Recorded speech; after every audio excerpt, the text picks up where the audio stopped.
There's a standoff in the National League West and only one team can go home the winner. The Los Angeles Dodgers, coming off their 2020 World Series titles, are looking to continue their dominance of the National League West. Meanwhile, the San Diego Padres are up and coming and just added a bunch of new stars to their team. So the question is, who will win the National League West in 2021? I'm going to break it down for you now. We're going to go through their lineups, their rotation, bullpen, and their up-and-coming prospects and tell you who will win the National League West. Let's go back to 2019. The Padres were 6-13 in head-to-head matchups with the LA Dodgers. The Padres had a hot start to the season but finished with just 70 wins in the season. The Dodgers coasted to the NL West title but were ultimately eliminated by the Nationals in the National League Division Series. In 2020, the Padres and Dodgers played 10 head-to-head matchups and the Dodgers won the series 6-4. But now, looking forward to 2021, a new revamped Padres team vying for contention in the National League West. Who will be the top dog in the division? The Dodgers and Padres easily have two of the best starting rotations in baseball. In fact, for my money, they're probably the two best and interchangeable at number 1 and number 2. The Padres start off with Blake Snell and Yu Darvish, a formidable duo for any potential playoff matchup. At their 3 and 4 spots, they have former top prospect Dinelson Lamet and newly acquired Joe Musgrove. And at number 5, they have Chris Paddock, the former top prospect who still has high hopes. The Padres also have incredible depth in their rotation, with former top prospects Mackenzie Gore, Ryan Weathers, and Adrian Morejon ready to step in. The Dodgers counter with Walker Buehler and Trevor Bauer as their 1-2 punch. After that, they have all-time great Clayton Kershaw and will see the return of David Price. The 5th spot in the Dodgers rotation comes down to a few of their former top prospects in Julio Urias, Dustin May, and Tony Gonsolin. Honestly, like I said, this is such a tough one. These are two of the best rotations in Major League Baseball. Right now, I'm going to call it a tie between these two teams, but leaning toward the Padres just because of the depth they have. Going to their starting lineups, the Padres have Austin Nola and Victor Caratini at catcher. They may also carry a third catcher, top prospect Luis Campusano.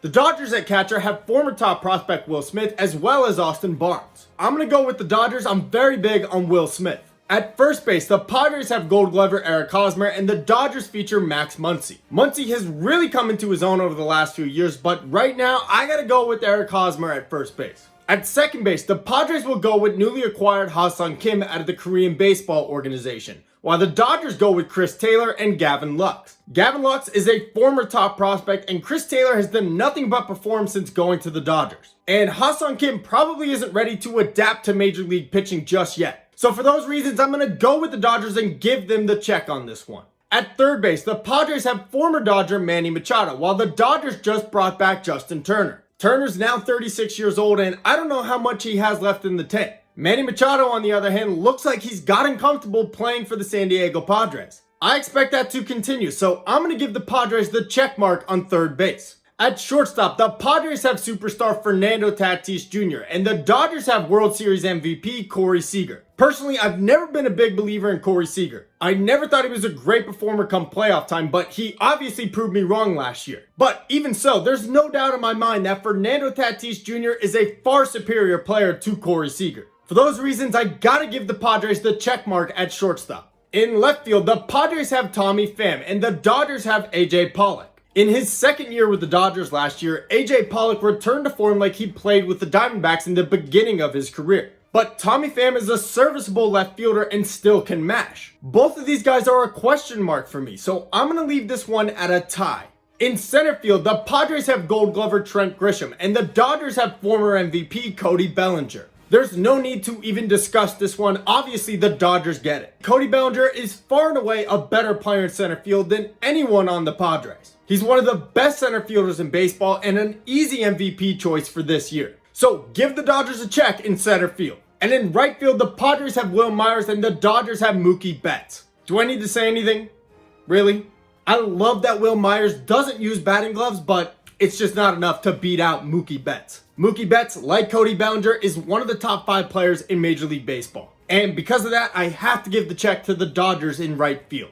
For their bench, the Padres will have some mix of Victor Caratini, Luis Campusano, Jurickson Profar, and Brian O'Grady. The Dodgers will mix and match their starting lineup at any given time, but their bench should feature Matt Beatty, Edwin Rios, Austin Barnes, and Gavin Lux. This one's easy for me. The Dodgers clearly have a better lineup and a superior bench to the Padres. In the bullpen, the Padres have 4 guys who have held closing duties, including Mark Melancon, Drew Pomeranz, Emilio Pagan, and Keon Keela. After that, they rounded out with Austin Adams and Pierce Johnson. Unfortunately, the Padres bullpen has already been bitten by the injury bug, losing on Matt Strahm, Jose Castillo, and Javi Guerrera. Because of those losses, the Padres will have to depend on Dan Altavilla and Craig Stammen. Atop the Dodgers bullpen, they have longtime closer Kenley Jansen. But Jansen hasn't been the same dominant closer that he was from 2013 to 2017. Will Jansen be able to close out games and return to form, or will he continue his decline? Whatever 2 players of Julio Arias, Dustin May, and Tony Gonsolin don't make the starting rotation will likely end up in their bullpen. The Dodgers will also have Brewster Gatterall, who they acquired in the Mookie Betts trade last year, in addition to veterans Blake Treinen, Joe Kelly, and Corey Knebel. However, when it comes to their bullpen, the Dodgers have a ton more depth than the Padres do. At any given time, the Dodgers could call up Scott Alexander, Dennis Santana, or Jimmy Nelson to give some relief to their bullpen. So for those reasons, I gotta roll with the Dodgers on the bullpen. But how did the 2 teams stack up in terms of MLB-ready prospects? We know these 2 organizations have 2 of the best farm systems in baseball. At any given moment, the Padres could call up Adrian Morejon, Ryan Weathers, Mackenzie Gore, or Luis Camposano. They also have Robert Hassel, CJ Abrams, and Jorge Oña ready to make their debuts. The Dodgers could call up relief prospect Josiah Gray or catcher Keibert Ruiz. They also have third base and second baseman Sheldon Neuse, who they just acquired in a trade with the Athletics. And like I said, Gavin Lux, a former top prospect in all of baseball, is ready to step into a starting role for this team. Both of these teams' farm systems are great, so it's too close to call for me. I'm going to call it a tie. In the end, I think both of these teams will win over 90 games. But I think only one of them will win over 100. And that team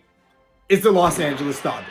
If I'm putting my money down, I'm putting it on the Los Angeles Dodgers to win the National League West. The Dodgers have a great rotation that can go toe-to-toe with anybody in the league. They have an incredible lineup 1 through 8 and a bench that fills in with major league talent. And they have a bullpen that, if it lives up to its expectations, should be one of the best in the league. So I want you guys to tell me, who's going to win the National League West in 2021? Will it be the Padres or the Dodgers? Which of these 2 teams has the better starting rotation? Which of these teams has the better starting lineup? And which of these teams' prospects will have the biggest impact in 2021? And as always, be sure to smash that like button and subscribe to the channel. Thank you guys for watching. I have been your host, Tony Metro.